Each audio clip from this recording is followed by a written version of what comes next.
We're just 2 weeks away from the next big event in Hong Kong racing, the 4-year-old Classic Series, which culminates with the running of the BMW Hong Kong Derby, the most prestigious race in Hong Kong. No expense has been spared in securing talent from far and wide as owners and trainers look for the next superstar of the sport.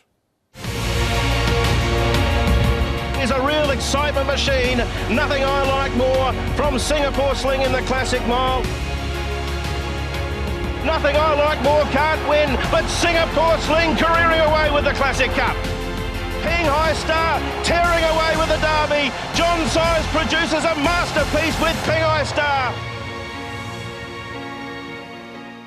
Yes, what a win that was by Ping High Star in last year's Derby. John Size has got plenty of talented 4-year-olds a year later on as well too. I'm delighted to say that I've got a couple of experts joining me on the show. First of all, Trenton Akers from the South China Morning Post. Trenton, great to have you on the show. Your first season here in Hong Kong. Welcome along. How are you finding things? Thanks, Ed. It's great to be here, and yeah, I'm really loving it here in Hong Kong so far. I think the racing has been very competitive, and the show never stops, does it? We've just come out of the International Series last month, and yeah, into the Classic Series now with the 4-year-olds, and I reckon there's some really promising types this year, so it'll make for some really exciting racing, I think. Absolutely. Big couple of months ahead with the 4-year-old series, the Group 1s, Beauty Generation next week, so there's a lot to look forward to. Yeah, absolutely, and especially with this 4-year-old series, as you said earlier, the owners have spent no expense in getting some of these horses from all over the world, so it's a bit of a melting pot, and when they come together it makes for very exciting racing here, so it should be very good. Absolutely, can't wait. Our other expert joins us via Skype. It's Luke Middlebrook, who is the Hong Kong racing editor for iRace. Luke, thank you for joining us as well too. It's the early stages as far as the campaigns for these 4-year-olds are concerned, but from what you've seen so far, what's your assessment of this crop? Yeah, as Trenton was alluding to, it looks like a really talented bunch, doesn't it? Obviously so far the standout probably has been Dark Dream, but we've seen some really good, honest performances from plenty more. And yeah, still plenty of water to flow under the bridge, and I think we've still got the best to come for a lot of them. Absolutely, a couple of exciting months ahead. Let's have a look at what sort of pecking order they're in at this stage of things from a ratings point of view. Luke, you mentioned that Dark Dream is the standout at this stage of things, and ratings assess that in the same way too. He's on 104, so clear on ratings ahead of Easy Go Easy Win, Furor, Harmony Victory, Super Rich, all on 92. Then Mr. So-and-so, Ka Ying Star, Red Warrior, and down the bottom to Tigra to Test. So they're the main contenders from a ratings point of view. Let's have a look though at some of these lead-up races that we've seen so far. Dark Dream, what he did second up here, pretty impressive to do that. Trenton, you would have seen him in Queensland winning the Derby. He's been quick to make his presence felt here in Hong Kong. Absolutely. There was a big rap on this horse when he came to Hong Kong, and you're right. He was good on International first up. But this run on the soft track was absolutely phenomenal. As you see here under Sylvester de Souza, he just quickened very nicely at the top of the straight, didn't he?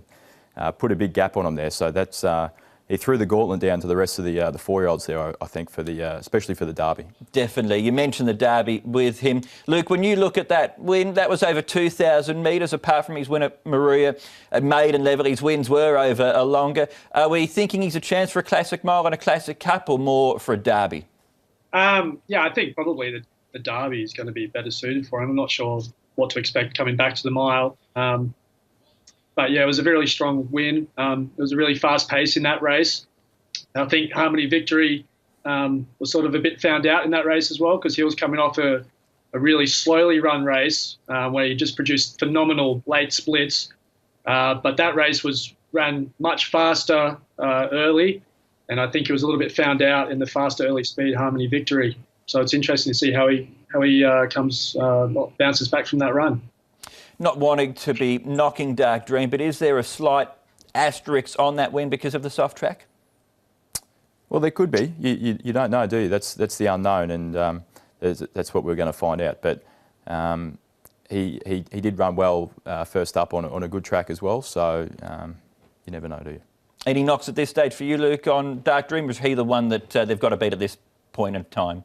I think, yeah, from what we've seen at this stage, he's a clear on top for the Derby at the moment.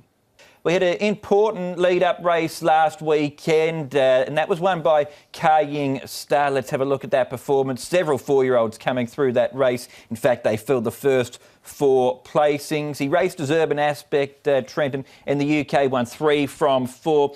Couldn't have started his Hong Kong campaign much better. He was very impressive, wasn't he? And I think it took everyone by surprise, his run. And he just he went straight to the front and he just kept it going. But I'm not sure the pace was that strong, and as you'll see, the top 3 over the line were the top 3 for most of the race. So I'd like to see him be challenged before I, really think he's a legitimate Derby chance. But you can't knock that for a first run in Hong Kong. It was very impressive, and he done very well. You can't knock what he's been able to do there, Luke. Not easy to come here to Hong Kong, win first up at Class 2 level. But you made some interesting observations on social media after the race about the sectionals. Can you just elaborate on that? And does that affect your overall take form-wise on that race? Oh, look, it's definitely not easy to just come to Hong Kong and win first up in Class 2, is it? But dissecting the race, he got away with murder out on the lead. They ran. They just kept on gradually getting slower and slower. And as you can see, that 800 to 400 metres was a really slow 5.2 lengths below standard time. So it was the epitome of a sit sprint. And, we learned that much about him, that he can sprint sharply off a slow speed. How he performs under a more efficiently run race, I don't know. So it's a guessing game for me at the moment. So we'll just have to wait and see what happens next time out. Trenton, you broke the story through the week that Hugh Bowman's booked to ride Furor in the Classic Mile. We saw him in that race there, bring some really strong Australian form. How do you assess he's going at the moment? I think he's a really strong chance, Furor. He's been hamstrung by 2 bad barriers so far, and he did get across quite well in the last start on the weekend. But if he gets a draw, I think he's a serious horse, Furor, because he's got a bit of go in him and he's got a good engine. So he's going to take a bit of catching. And, of course, getting Hugh Bowman on, he's got a really good record here in the Derby. So that will be a massive plus for him. Of course, won it on Werther a couple of years ago. Luke, of those behind Ka-Ying Star heading towards the Classic Mile, the Classic Cup, the Derby, who are you taken by? Yeah, I agree with Trenton. I think Furor is doing nothing wrong so far. I think we'll see the best of him up in trip. But yeah, he hasn't done anything wrong yet. He's run 2 really honest races, and I'm really excited about what he's going to do over further. Who else was there? There was also Easy Go Easy Win, Enrichment. Charity Go had he over raced as well. So there were plenty of good runs in behind Ka-Ying Star, but we just have to see what happens. It all just comes down to tempo, doesn't it? Definitely, that'll be a key heading towards the 3 legs of the Classic Series, and we're still learning the racing patterns of all of these horses too. Let's have a look at Mr. So-and-so. He's won his last 2 in a row. Won this race, beating Super Rich, who's been a bit costly to his last few starts. Interesting comments coming from Connections Trenton.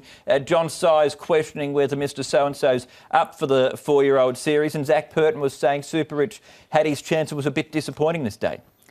Yeah, it was a bit of a strange race, this one, wasn't it? And just when you think John Size might have uncovered one, he threw a bit of cold water on it, and we know he's not one to rush a horse through its preparation just to try and make the race. So it's going to be interesting to see what he does here with Mr. So-and-so, but he's come on nicely since he's been in Hong Kong.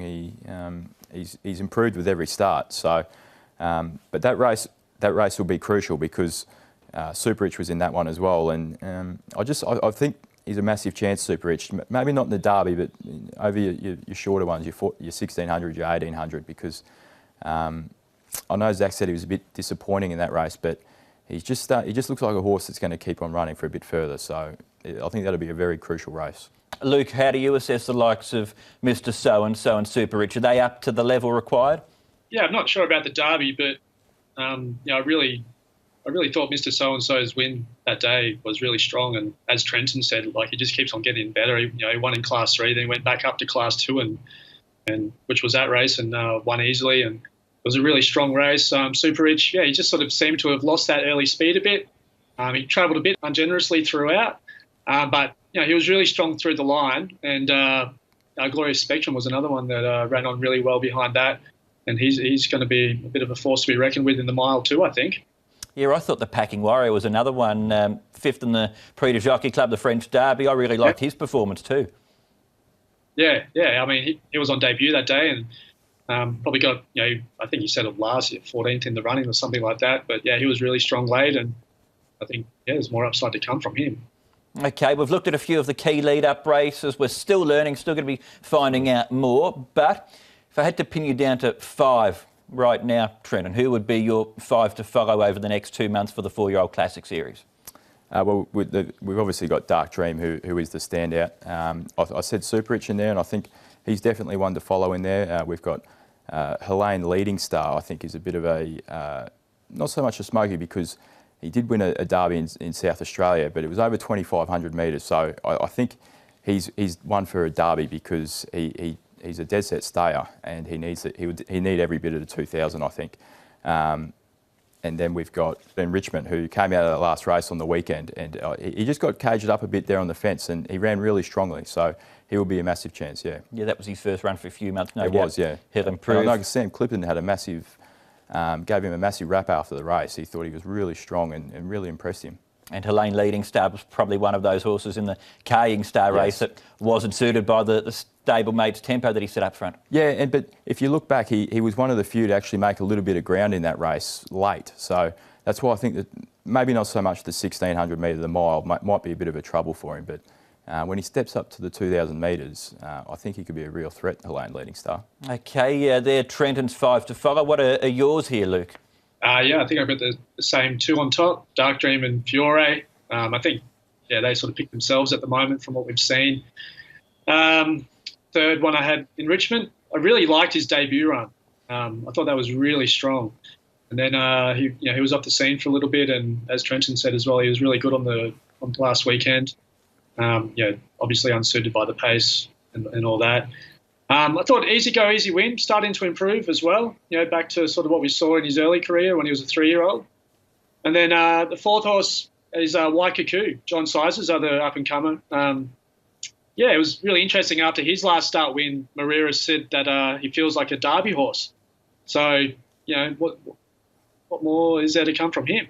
Definitely a Leopardstown maiden winner in Ireland who has had 2 starts. He's looked good in both of those, and you can always have a bit of confidence with John Sizer's horses, and especially when the Magic Man Joe Marrera is on board. It all gets underway then in a couple of weeks' time, the 4-year-old Classic Series with the Hong Kong Classic Mile. In February, we've got the Hong Kong Classic Cup over 1,800 metres, and then the big one, the BMW Hong Kong Derby, worth $18 million in the middle of March.